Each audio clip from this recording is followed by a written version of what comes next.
ಬೆಳಿಗ್ಗೆ ಎದ್ದ ತಕ್ಷಣ ನೆಲಕ್ಕೆ ಕಾಲು ಊರ್ಲಿಕ್ಕೇನೆ ಆಗೋದಿಲ್ಲ. ತುಂಬಾ ಹಿಂಸೆ ಆಗತ್ತೆ, ಸಿಕ್ಕಾಪಟ್ಟೆ ನೋವು ಬರುತ್ತೆ.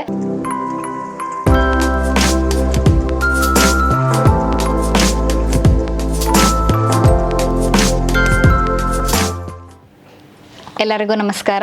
ನಾನು doctor Chaitra Pandit, natural medicines ಹಾಗೂ lifestyle consultant, Samanvita Chikitsalaya Honnavar. Doctor Chaitra Pandit official YouTube ಚಾನಲ್ಗೆ ನಿಮ್ಗೆಲ್ಲರಿಗೂ ಸ್ವಾಗತ. ಈ ಪ್ಲಾಂಟರ್ ಫೆಶೈಟಿಸ್ ಅಂತ ಹೇಳುವಂಥದ್ದು ಸಾಮಾನ್ಯವಾಗಿ ಹಿಮ್ಮಡಿ ನೋವು ಅಥವಾ ಅಂಗಾಲು ನೋವಿಗೆ ಪ್ರಮುಖವಾಗಿರುವಂತಹ ಒಂದು ಕಾರಣವಾಗಿದೆ. ಸೊ ಇದರಲ್ಲಿ ಏನಾಗುತ್ತಪ್ಪ ಅಂತಂದರೆ, ನಮ್ಮ ಅಂಗಾಲಿನ ಅಡಿಭಾಗದಲ್ಲಿರುವಂತಹ ಪ್ಲಾಂಟರ್ ಫೇಶಿಯಾ ಅನ್ನುವಂತಹ ಅಂಗಾಂಶದ ಪಟ್ಟಿಯಲ್ಲಿ ಏನಾದರೂ ಉರಿಯೂತ ಉಂಟಾದಾಗ ಈ ಒಂದು ಪ್ಲಾಂಟರ್ ಫೆಶೈಟಿಸ್ ಅಂತ ಹೇಳುವಂತಹ ಸಮಸ್ಯೆ ಉದ್ಭವ ಆಗುತ್ತೆ. ಇದರಿಂದಾಗಿ ಅಂಗಾಲು ನೋವು ಮತ್ತು ಹಿಮ್ಮಡಿ ನೋವು ತೀವ್ರವಾಗ್ತಾ ಬರುತ್ತೆ. ನಾನು ಆಲ್ರೆಡಿ ಹಿಮ್ಮಡಿ ನೋವು ಅಂತ ಹೇಳುವಂಥ ಒಂದು ವಿಷಯದ ಬಗ್ಗೆ ವಿಡಿಯೋವನ್ನು ಮಾಡಿ ನನ್ನ ಚಾನಲಲ್ಲಿ ಹಾಕಿದ್ದೀನಿ. ಅದನ್ನು ನೋಡಿಲ್ಲ ಅಂತಂದರೆ ಇಲ್ಲಿ ಲಿಂಕನ್ನು ಇನ್ಸರ್ಟ್ ಮಾಡ್ತೇನೆ, ದಯವಿಟ್ಟು ನೋಡ್ಕೊಂಡು ಬನ್ನಿ. ಆ ವಿಡಿಯೋದಲ್ಲಿ ಪ್ಲಾಂಟರ್ ಫೆಶೈಟಿಸ್ ಬಗ್ಗೆ ನಾನು ಕೆಲವೊಂದು ವಿಷಯಗಳನ್ನು ಹೇಳಿದ್ದೇನೆ. ಇವತ್ತಿನ ಈ ವಿಡಿಯೋದಲ್ಲಿ ಪ್ಲಾಂಟರ್ ಫೆಶೈಟಿಸ್ ಅದ್ರ ಬಗ್ಗೆ ಕೆಲವೊಂದು ವಿವರವಾದ ವಿವರಣೆಯನ್ನು ಮಾಡಿಕೊಡ್ಲಿಕ್ಕಿದ್ದೇನೆ. ಸೊ ಇದು ಹೇಗಪ್ಪ ಬರುತ್ತೆ ಅಂತ ಕೇಳಿದ್ರೆ, ಆ ಒಂದು ಫೇಶಿಯಾ ನಾನೇನು ಹೇಳಿದೆ ಈಗ, ಪ್ಲಾಂಟರ್ ಫೇಶಿಯಾ ನಮ್ಮ ಕಾಲಿನ ಅಡಿಭಾಗದಲ್ಲಿ ಇರುವಂಥದ್ದು, ಅದರ ಮೇಲೆ ಏನಾದರೂ ತುಂಬ ಒತ್ತಡ ಬಿದ್ದರೆ, ಈಗ ನಿಂತ್ಕೊಂಡೇ ಕೆಲಸ ಮಾಡೋವಂಥದ್ದು, ತುಂಬ ಹೊತ್ತು ಏನೋ ಒಂದು ಒತ್ತಡದ ಕೆಲಸವನ್ನು ಮಾಡಬೇಕಾಗತ್ತೆ, ಸಿಕ್ಕಾಪಟ್ಟೆ ಹೊತ್ತು ನಿಂತ್ಕೊಂಡು ಮಾಡಬೇಕಾಗತ್ತೆ ಅಂತ ಹೇಳುವಂತಹ ಸಂದರ್ಭ ಇದ್ದಾಗ ಈ ಒಂದು ಪ್ಲಾಂಟರ್ ಫೇಶಿಯಾದ ಮೇಲ್ಗಡೆ ತುಂಬ ಒತ್ತಡ ಬೀಳುತ್ತೆ. ಆದ್ದರಿಂದಾಗಿ ಈ ಒಂದು ಪ್ಲಾಂಟರ್ ಫೇಶಿಯೈಟಿಸ್ ಡೆವಲಪ್ ಆಗಬಹುದು. ಇಲ್ಲ ಅಂತಂದರೆ ಅತಿ ತೂಕ ಇರಬಹುದು, ಏನು ತುಂಬ ಒಬೆಸಿಟಿ ಇದ್ದವರಲ್ಲಿ ಮೇಲ್ಭಾಗ ತುಂಬ ಜಾಸ್ತಿ ತೂಕ ಇದೆ, ವಜ್ಜೆ ಇದೆ ಅಂತಂದರೆ ಅದರಿಂದ ಬೀಳುವಂತಹ ಒತ್ತಡ ಏನಿದೆ ಅಲ್ಲ ಪಾದದ ಮೇಲೆ, ಅದರಿಂದಾಗಿ ಕೂಡ ಪ್ಲಾಂಟರ್ ಫೆಶೈಟಿಸ್ ತುಂಬ ಬೇಗ ಡೆವಲಪ್ ಆಗಿಬಿಡುತ್ತೆ. ಇನ್ನು ಕೆಲವರಲ್ಲಿ ಫ್ಲ್ಯಾಟ್ ಫೂಟ್ ಅಂತ ಹೇಳ್ತೀವಿ, ಆರ್ಚ್ ಇರೋದಿಲ್ಲ, ಅಂಗಾಲಿನಲ್ಲಿ ಇರಬೇಕಾಗಿರುವಂತಹ ಆರ್ಚ್ ಇಲ್ಲದೆ ಇರೋ ಕಾರಣ ಅದು ಕಂಪ್ಲೀಟ್ ಫ್ಲ್ಯಾಟ್ ಇರುತ್ತೆ. ಹಾಗಾಗಿ ಅದು ಕಂಪ್ಲೀಟ್ ಫ್ಲ್ಯಾಟ್ ಆಗಿ ನೆಲದ ಮೇಲೆ ಕೂರೋದ್ರಿಂದ ಸಹ ಈ ಒಂದು ಪ್ಲಾಂಟರ್ ಫೇಶಿಯಾದ ಮೇಲೆ ಒತ್ತಡ ಬೀಳುವಂಥ ಚಾನ್ಸಸ್ ಜಾಸ್ತಿ ಇರುತ್ತೆ. ಹಾಗೆಯೇ ಆ ಕರ್ವ್ ತುಂಬ ಜಾಸ್ತಿ ಇದ್ದರೆ ಆಗ ಕೂಡ ಫೇಶಿಯಾ ಮೇಲೆ ಬೀಳುವಂಥ ಒತ್ತಡ ಪ್ರಮಾಣ ಜಾಸ್ತಿ ಆಗುತ್ತೆ. ಸೊ ಇಂಥ ಎಲ್ಲ ಸಂದರ್ಭಗಳಲ್ಲಿ, ಇಂಥ ಎಲ್ಲ ಕಾರಣಗಳಿಂದ ಈ ಒಂದು ಪ್ಲಾಂಟರ್ ಫೇಶಿಯಾ ಉರಿಯೂತಕ್ಕೆ ಒಳಗಾಗ್ಬಿಟ್ಟು ಪ್ಲಾಂಟರ್ ಫೆಶೈಟಿಸ್ ಅಂತ ಅನ್ನುವಂಥ ಒಂದು ಸಂದರ್ಭ ಎದುರಾಗತ್ತೆ. ಜೊತೆಗೆ ಈ ಒಂದು ನೋವು ಬಾವು ಜಾಸ್ತಿ ಆಗ್ತಾ ಹೋಗುತ್ತೆ. ಇದರ ಲಕ್ಷಣ ಏನಪ್ಪ ಅಂತ ಕೇಳಿದ್ರೆ, ಬೆಳಿಗ್ಗೆ ಎದ್ದ ತಕ್ಷಣ ನೆಲಕ್ಕೆ ಕಾಲು ಊರ್ಲಿಕ್ಕೇನೆ ಆಗೋದಿಲ್ಲ, ತುಂಬ ಹಿಂಸೆ ಆಗತ್ತೆ, ಸಿಕ್ಕಾಪಟ್ಟೆ ನೋವು ಬರುತ್ತೆ. ಸೊ ಬೆಳಿಗ್ಗೆ ಏಳೋದು, ಎದ್ದ ತಕ್ಷಣ ಒಂಥರ ನರಕ ಯಾತನೆ ಅವರಿಗೆ, ಅಯ್ಯೋ ನಡಿಬೇಕಲ್ಲ ಇವಾಗ ಅಂತ ಹೇಳ್ಬಿಟ್ಟು. ಸೊ ಬೆಳಿಗ್ಗೆ ಎದ್ದಾಗ ಸಿಕ್ಕಾಪಟ್ಟೆ ಸಿವಿಯರ್ ನೋವಿರುವಂಥದ್ದು ಇದರ ಪ್ರಮುಖ ಲಕ್ಷಣ. ಹಾಗೆಯೇ ಅಕಸ್ಮಾತ್ ತುಂಬ ಹೊತ್ತು ಎಲ್ಲೋ ಕೂತ್ಕೊಂಡಿದ್ರು, ಈಗ ನಡಿಬೇಕು ಎದ್ದು ಅಂತ ಅಂದಾಗ ಕೂಡ ಇದು ನೋವನ್ನು ಉಂಟು ಮಾಡುತ್ತೆ. ಸೊ ಇಂಥ ಲಕ್ಷಣಗಳಿದ್ರೆ ಇದನ್ನು ಪ್ಲಾಂಟರ್ ಫೆಶೈಟಿಸ್ ಅಂತ ಹೇಳ್ಬೋದು. ಮತ್ತು ನಡೀತಾ ಹೋದಾಗ ಇದು ಸ್ವಲ್ಪ ಕಡಿಮೆ ಆಗ್ತಾ ಹೋಗುತ್ತೆ, ಇದು ಕೂಡ ಇದರ ಒಂದು ಲಕ್ಷಣನೇ. ಅದ್ರ ಜೊತೆಗೆ ಹಿಮ್ಮಡಿಯ ಮಧ್ಯಭಾಗ ಆಗಿರ್ಬೋದು ಅಥವಾ ಹಿಮ್ಮಡಿಯ ಕೆಳಭಾಗ ಆಗಿರ್ಬೋದು, ಅಲ್ಲಿ ಸಿಕ್ಕಾಪಟ್ಟೆ ನೋವು ಬರುವಂಥದ್ದು ಕೂಡ ಇದರ ಒಂದು ಪ್ರಮುಖ ಲಕ್ಷಣ. ಸೊ ಆದ್ದರಿಂದ ಈ ಥರದ ಎಲ್ಲ ಲಕ್ಷಣಗಳು ಏನಾದರೂ ನಿಮ್ಮಲ್ಲಿ ಕಾಣಿಸ್ಕೊಳ್ತಾ ಇದೆ ಅಂತಂದರೆ ಇದನ್ನು ಪ್ಲಾಂಟರ್ ಫೆಶೈಟಿಸ್ ಅಂತ ಕನ್ಸಿಡರ್ ಮಾಡಿಬಿಟ್ಟು ಇದಕ್ಕೆ ಏನು ಮಾಡ್ಬೋದು, ನ್ಯಾಚುರಲಿ ನಾವೇನು ಮಾಡ್ಬೋದಪ್ಪ ಅಂತ ನೋಡ್ತಾ ಹೋಗೋಣ. ಮೊದಲನೇದಾಗಿ ವಿಶ್ರಾಂತಿ. ಎಸ್, ಯಾವಾಗ ತೀವ್ರವಾದ ನೋವಿದೆ, ತುಂಬ ಜಾಸ್ತಿ ನೋವಿದೆಯಪ್ಪ, ತಡ್ಕೊಳ್ಳಿಕ್ಕಾಗಲ್ಲ, ಕಾಲು ಒಂಥರ ಏನು ಮಾಡಬೇಕು ಅಂತಲೇ ಗೊತ್ತಾಗ್ತಾ ಇಲ್ಲ, ನಿಂತ್ಕೊಳ್ಳೋಕ್ಕೂ ಆಗಲ್ಲ ನನಗೀಗ ಅಂಥ ಪರಿಸ್ಥಿತಿ ಇರುವಾಗ ಬೇರೆ ಏನೂ ಮಾಡಬಾರ್ದು. ಜಸ್ಟ್ ಮಲ್ಕೊಂಡು ಆ ಪಾದದ ಅಂಗಾಂಶ ಏನಿದೆ ಅಲ್ವಾ, ಪಾದಗಳಿಗೆ ರೆಸ್ಟ್ ಅಥವಾ ವಿಶ್ರಾಂತಿಯನ್ನು ಕೊಡೋದು ತುಂಬ ಮುಖ್ಯ.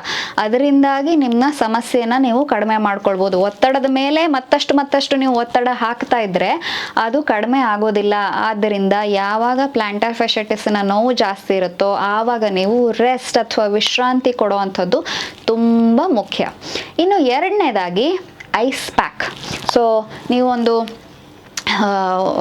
ಒಂದು 5-6 ಐಸ್ ಕ್ಯೂಬ್ಸ್ಗಳನ್ನು ತೊಗೊಂಡ್ಬಿಟ್ಟು ಒಂದು ಕರ್ಚೀಫಲ್ಲಿ ಕಟ್ಟಿಬಿಟ್ಟು ಅಂಗಾಲಿಗೆ ಅದರ ಅದನ್ನು ಇಡಬೇಕು. ಹೀಗೆ ಒಂದು 10ರಿಂದ 15 ನಿಮಿಷಗಳ ಕಾಲ ಅಲ್ಲಿ ಐಸ್ ಪ್ಯಾಕನ್ನು ಇಡೋದ್ರಿಂದ ದಿನಕ್ಕೆ 2ರಿಂದ 3 ಬಾರಿ ಈ ಒಂದು ಚಿಕಿತ್ಸೆ ಅಥವಾ ಮನೆ ಮದ್ದನ್ನು ಮಾಡಬೇಕು. ನೀವು ಮನೆ ಚಿಕಿತ್ಸೆ ಅಂತ ಹೇಳ್ಬೋದು. ಇದನ್ನು ಮಾಡ್ಕೊಳ್ಳೋದ್ರಿಂದ ಸಹ ತುಂಬ ಚೆನ್ನಾಗಿ ನೀವು ಈ ಪ್ಲಾಂಟರ್ ಫೆಶೈಟಿಸ್ ನೋವಿನಿಂದ ಅಥವಾ ಅದರಿಂದಾಗಿಯೋ ಉರಿ ಅಥವಾ ಉರಿಯೂತ ಇದನ್ನೆಲ್ಲ ನಾವು ಆರಾಮವಾಗಿ ಕಡಿಮೆ ಮಾಡ್ಕೊಳ್ಬೋದು. ಸೊ ಹಾಗಾಗಿ ರೆಸ್ಟ್ ಮೊಟ್ಟ ಮೊದಲನೇದಾಗಿ ವಿಶ್ರಾಂತಿ, ಅದರ ನಂತರದಲ್ಲಿ ಐಸ್ ಪ್ಯಾಕನ್ನು ಮಾಡುವಂಥದ್ದು ತುಂಬ ಮುಖ್ಯ. ಇನ್ನು ಸಾಫ್ಟ್ ಸೋಲ್ ಇರುವಂತಹ ಚಪ್ಪಲ್ಗಳನ್ನು ಉಪಯೋಗಿಸ್ಬೇಕು. ಸೊ ಇನ್ಸೋಲ್ ಯಾವಾಗಲೂ ಸಾಫ್ಟ್ ಆಗಿ ಇರುವಂತಹ, ಅದು ಕುಷನ್ ಎಫೆಕ್ಟ್ ಇರುವಂತಹ ಶೂಸ್ ಆಗಿರ್ಬೋದು, ಚಪ್ಪಲ್ಗಳಾಗಿರ್ಬೋದು, ಅವುಗಳನ್ನು ಉಪಯೋಗಿಸೋದ್ರಿಂದ ಏನಾಗತ್ತಪ್ಪ ಅಂತಂದರೆ ಬೀಳೋ ಅಂತಹ ಒತ್ತಡ ಕಡಿಮೆ ಆಗುತ್ತೆ. ಅದಕ್ಕೊಂದು ಸ್ವಲ್ಪ ಅಲ್ಲೇ ವಿಶ್ರಾಂತಿ ಕೊಟ್ಟಂಗೆ ಆಗುತ್ತೆ. ಶಾಕ್ ಅಬ್ಸಾರ್ಬಿಂಗ್ ಎಫೆಕ್ಟ್ ಇರುತ್ತೆ ಅದರಲ್ಲಿ. ಮತ್ತು ಅಲ್ಲಿ ರಕ್ತ ಪರಿಚಲನೆ ಎಲ್ಲ ಸರಿಯಾಗಿ ಆಗೋದಕ್ಕೆ, ಮಾಂಸಖಂಡಗಳ ಚಲನೆ ಸರಿಯಾಗಿ ಆಗೋದಕ್ಕೆ ಕೂಡ ಇದು ಸಹಾಯವನ್ನು ಮಾಡುತ್ತೆ. ಸೊ ಆದ್ದರಿಂದ ಪಾದದ ರಕ್ಷಣೆಯನ್ನು ನೀವೆಷ್ಟು ಮಾಡ್ತಾ ಹೋಗ್ತೀರೋ ಅಷ್ಟು ನಿಮಗೆ ಇದರಿಂದ ಏನು ಪ್ಲಾಂಟರ್ ಫೆಶೈಟಿಸಿಂದ ರಿಲೀಫ್ ಸಿಗ್ತಾ ಹೋಗುತ್ತೆ. ಸೊ ಹಾಗಾಗಿ ಇನ್ಸೋಲ್ ಸಾಫ್ಟ್ ಇರುವಂತಹ, ಮೆತ್ತಗಿರುವಂತಹ ಪಾದರಕ್ಷೆಗಳನ್ನು ಹಾಕೊಳ್ಳೋ ಅಂಥದ್ದು ತುಂಬ ಮುಖ್ಯವಾಗಿರುತ್ತೆ. ಇನ್ನು ತೂಕ ನಿಯಂತ್ರಣ, ಆಬ್ವಿಯಸ್ಲಿ ನಾನು ಆವಾಗಲೇ ಹೇಳಿದೆ ಕಾರಣಗಳನ್ನು ಹೇಳುವಾಗ, ಶರೀರದ ಮೇಲ್ಭಾಗದಲ್ಲಿ ವೆಯ್ಟ್ ಜಾಸ್ತಿ ಇದ್ದರೆ, ಒಬೆಸಿಟಿಯಿಂದ ಅವರು ಬಳಲ್ತಾ ಇದ್ದರೆ, ಆ ಒಂದು ತೂಕ ನಿಯಂತ್ರಣವನ್ನು ಮಾಡ್ಕೊಳ್ಳೋ ಅಂಥದ್ದು, ವೆಯ್ಟ್ ರಿಡಕ್ಷನ್ ಮಾಡ್ಕೊಳ್ಳೋ ಅಂಥದ್ದು ತುಂಬ ಮುಖ್ಯ. ಇಲ್ಲ ಅಂತಂದರೆ ಪಾದದ ಮೇಲೆ ಕಂಟಿನ್ಯೂಸ್ ಆಗಿ ಅವ್ರು ನಿಂತಿರಲಿ, ಕೂತಿರಲಿ, ನಡೀತಾ ಇರಲಿ, ಏನೇ ಮಾಡ್ತಾ ಇರಲಿ, ಕಂಟಿನ್ಯೂಸ್ ಆಗಿ ಪ್ರೆಷರ್ ಬೀಳೋ ಅಂಥದ್ದು ಆಗ್ತಾ ಇರುತ್ತೆ. ಸೊ ಆದ್ದರಿಂದ ಆ ವೆಯ್ಟನ್ನು ಕಡಿಮೆ ಮಾಡಿಕೊಂಡಾಗ ಅದ್ರ ಮೇಲೆ ಬೀಳುವಂತಹ ಒತ್ತಡವನ್ನು ನಾವು ಕಡಿಮೆ ಮಾಡಬಹುದು. ಅದ್ರ ಜೊತೆಗೆ ನಾವು ಪ್ಲಾಂಟರ್ ಫೆಶೈಟಿಸ್ ಸಮಸ್ಯೆಯನ್ನು ಕೂಡ ಕಡಿಮೆ ಮಾಡ್ಕೊಳ್ಬಹುದು. ಇನ್ನು ತುಂಬ ಮುಖ್ಯವಾಗಿ ಏನಪ್ಪ ಅಂತಂದರೆ ವ್ಯಾಯಾಮ. ಎಸ್, ಇದಕ್ಕೆ ಬೇಕಾಗಿ ಕೆಲವೊಂದು ಸ್ಟ್ರೆಚಿಂಗ್ ವ್ಯಾಯಾಮಗಳು, ಕೆಲವೊಂದು ಸ್ಟ್ರೆಂಥನಿಂಗ್ ವ್ಯಾಯಾಮಗಳು, ಹಲವಾರು ಬಗೆಯ ವ್ಯಾಯಾಮಗಳನ್ನು ನಾವು ಮಾಡ್ಕೊಳ್ಳೋದ್ರಿಂದ, ಪಾದಕ್ಕೆ ವ್ಯಾಯಾಮಗಳನ್ನು ಮಾಡೋದ್ರಿಂದ ನಾವು ಈ ಪ್ಲಾಂಟರ್ ಫೇಶಿಯಾವನ್ನು ತುಂಬ ಚೆನ್ನಾಗಿ ಇಟ್ಕೊಳ್ಬಹುದು. ಅದರ ಒಂದು ಚಟುವಟಿಕೆಯನ್ನು ತುಂಬ ಇಂಪ್ರೂವ್ ಮಾಡ್ಕೊಳ್ಬಹುದು. ಪ್ಲಾಂಟರ್ ಫೆಶೈಟಿಸಿಂದ ನಮ್ಮನ್ನು ನಾವು ಕಾಪಾಡ್ಕೊಳ್ಬಹುದು, ಗುಣಪಡಿಸ್ಕೊಳ್ಬಹುದು. ಸೊ ಆದ್ದರಿಂದ ಇದಕ್ಕೆ ತುಂಬ ಮುಖ್ಯವಾಗಿ ವ್ಯಾಯಾಮಗಳ ಅಗತ್ಯ ಇರುತ್ತೆ. ಸೊ ನೀವು ಈ ಮನೆ ಚಿಕಿತ್ಸೆಗಳು, ವಿಶ್ರಾಂತಿ ಮತ್ತು ಇನ್ಸೋಲ್ ಸಾಫ್ಟ್ ಇರುವಂತಹ ಪಾದರಕ್ಷೆಗಳು, ಇವುಗಳನ್ನೆಲ್ಲ ಅಭ್ಯಾಸ ಮಾಡಬೇಕು. ಅದ್ರ ಐಸ್ ಪ್ಯಾಕನ್ನು ಇಟ್ಕೊಳ್ಳೋ ಅಂಥದ್ದು, ಇದನ್ನೆಲ್ಲ ಮಾಡಬೇಕು. ಅದ್ರ ಜೊತೆಗೆ ವ್ಯಾಯಾಮಗಳನ್ನು ಮಾಡಬೇಕು. ಇದಕ್ಕೆ ಬೇಕಾಗಿರುವಂತಹ ವ್ಯಾಯಾಮಗಳು ನಿಮಗೆ ಅಗತ್ಯ ಇದೆ ಅಂತಂದರೆ ದಯವಿಟ್ಟು ಕಾಮೆಂಟ್ ಬಾಕ್ಸಲ್ಲಿ ನನಗೆ ಬರೆದು ತಿಳಿಸಿ. ಇದರ ಎಲ್ಲ ವ್ಯಾಯಾಮಗಳನ್ನು ನಾನು ನಿಮ್ಮ ಜೊತೆಗೆ ಹಂಚ್ಕೊಳ್ತೀನಿ ಮುಂದಿನ ವಿಡಿಯೋದಲ್ಲಿ. ಸೊ ಬಹಳಷ್ಟು ಪೇಷಂಟ್ಸ್ಗೆ ಇದು ತುಂಬ ಕಾಮನ್ ಆಗಿ ಇರೋವಂಥ ಒಂದು ಸಮಸ್ಯೆ ಆಯಿತಾ, ಪ್ಲಾಂಟರ್ ಫೆಶೈಟಿಸು ತುಂಬ ಜನರಿಗೆ ಆಗತ್ತೆ. ನನ್ನ ಕ್ಲಿನಿಕ್ಕಿಗೂ ಕೂಡ ತುಂಬ ಜನ ಬರ್ತಾರೆ. ಸೊ ಅವರಿಗೆಲ್ಲ ಈ ಎಕ್ಸಸೈಸಸ್ಗಳಿಂದ ತುಂಬ ರಿಲೀಫ್ ಸಿಕ್ಕಿದೆ. ಆದ್ದರಿಂದ ಪ್ಲಾಂಟರ್ ಫೆಶೈಟಿಸಿನ ವ್ಯಾಯಾಮಗಳನ್ನು ಮಾಡ್ಕೊಳ್ಳೋದು ಕೂಡ ತುಂಬ ಮುಖ್ಯ. ಅದ್ರ ಜೊತೆಗೆ ಬಿಸಿ ನೀರಿನ ಪಾದ ಸ್ನಾನವನ್ನು ಕೂಡ ಮಾಡ್ಕೊಳ್ಬಹುದು. ಸೊ ಈ ಎಲ್ಲ ಮಾಹಿತಿಯನ್ನು ನೀವು ಉಪಯೋಗಿಸ್ಕೊಂಡು ಪ್ಲಾಂಟರ್ ಫೆಶೈಟಿಸನ್ನು ಕಡಿಮೆ ಮಾಡಿಕೊಂಡು ಪಾದದ ಆರೋಗ್ಯವನ್ನು ಹಾಗೆ ಇಡೀ ದೇಹದ ಆರೋಗ್ಯವನ್ನು ಇಂಪ್ರೂವ್ ಮಾಡ್ಕೊಳ್ಳಿ ಅಂತ ಹೇಳ್ತಾ, ಇನ್ನೂ ಇದೇ ರೀತಿಯ ಹಲವಾರು ಮಾಹಿತಿಯುಕ್ತ ವಿಷಯಗಳೊಂದಿಗೆ ಮುಂದಿನ ವಿಡಿಯೋದಲ್ಲಿ ನಿಮ್ಮನ್ನು ಭೇಟಿಯಾಗ್ತೇನೆ. ಆರೋಗ್ಯವಾಗಿರಿ, ನಗ್ನಗ್ತಾ ಇರಿ, ನೀರು ಚೆನ್ನಾಗಿ ಕುಡೀರಿ, ಬೇಸಿಗೆ ಕಾಲ ಬಂದಿದೆ. ನಮಸ್ಕಾರ.